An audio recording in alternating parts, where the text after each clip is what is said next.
Fit for Jesus Kids present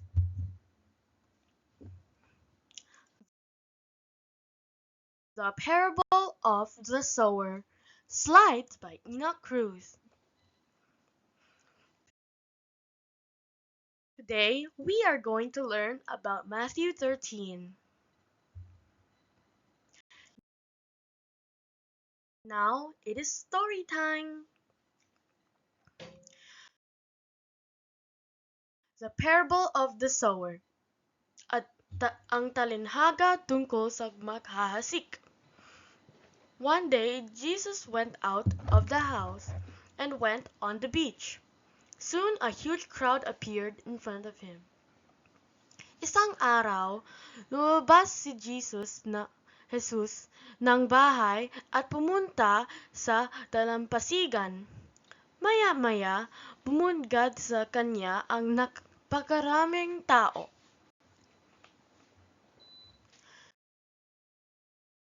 Soon he told parables to the people.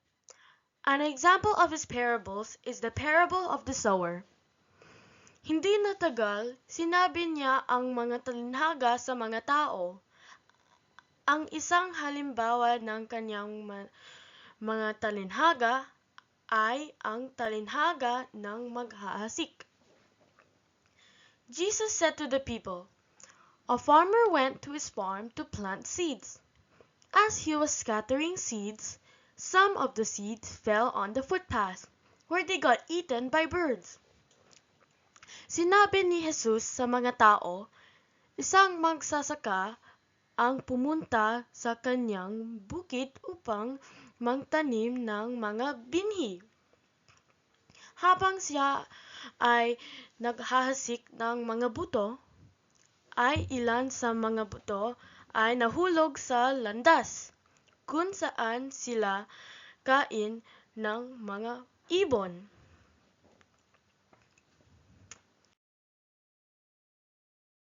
Some other seeds fell in shallow soil with underlying rock. They immediately sprouted, as the soil was shallow, but soon wilted, as they had weak root.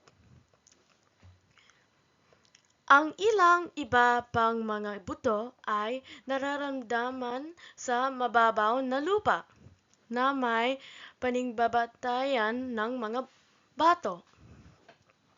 Agad silang umusbong dahil mababaw ang lupa, ngunit di natagal ay nalanta dahil mahina ang mga ugat.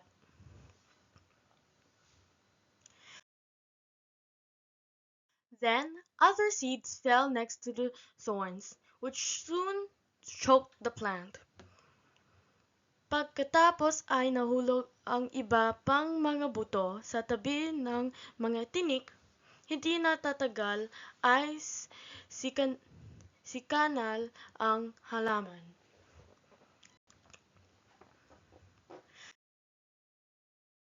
Still, other seeds fell on fertile soil, and they produced a crop that was 60, 30, 60, and even 100 times as much has been planted.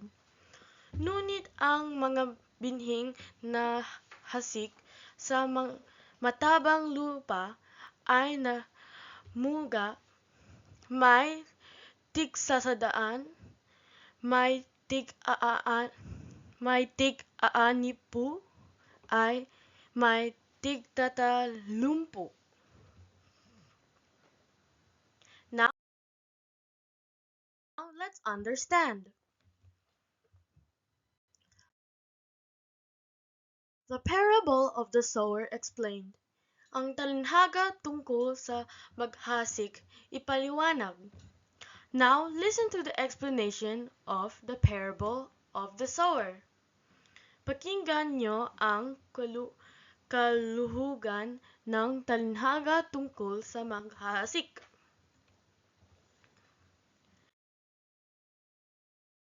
The farmer represents someone who shares the word of God, and the seeds represent the word of God.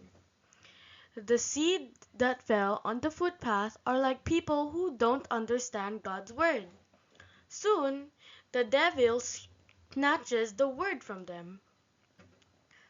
Ang masasaka ay kumakatawan sa isang tao, nagbabahagi ng sila ng Diyos, at ang mga buto ay kumakatawan sa sila ng Diyos.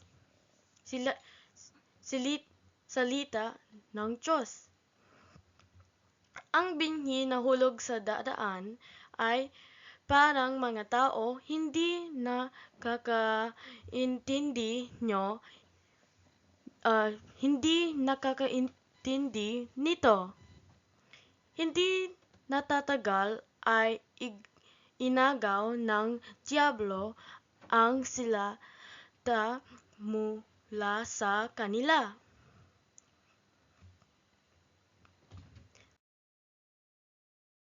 The seed on the rocky soil represents those who hear the message and immediately receive it with joy. But since they don't have deep roots, they don't last long. They fall away as soon as they have problems or are persecuted for believing God's word. Ang katulad naman ng binhi na laglag sa matubong lupa ay ang tao tumiring ng mensahe. Kaagad ang masaya nila itong tinatanggap. Ngunit hindi tuminyo ay mensahe sa kanyang puso, sandali lang itong natatili at pading ng mga kapighatsan at pasubok dahil sa mensahe. Agad silang tumatalikod sa kanyang pananampalataya.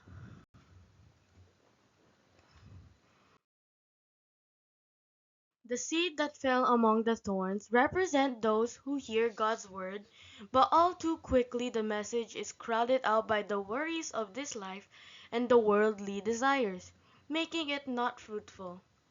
Ang binhi na hulog sa mga dawagan ay kumakatawan sa mga nakikinig sa salita ng Diyos.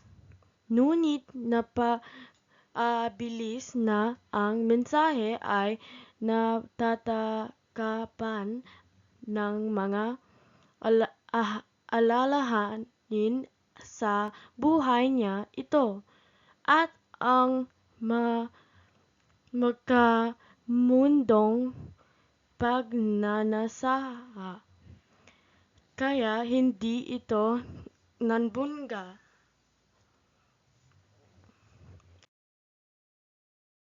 The seeds that fell on good soil represent those who truly hear and understand God's word, and produce a harvest of 30, 60, or even 100 times as much as been planted.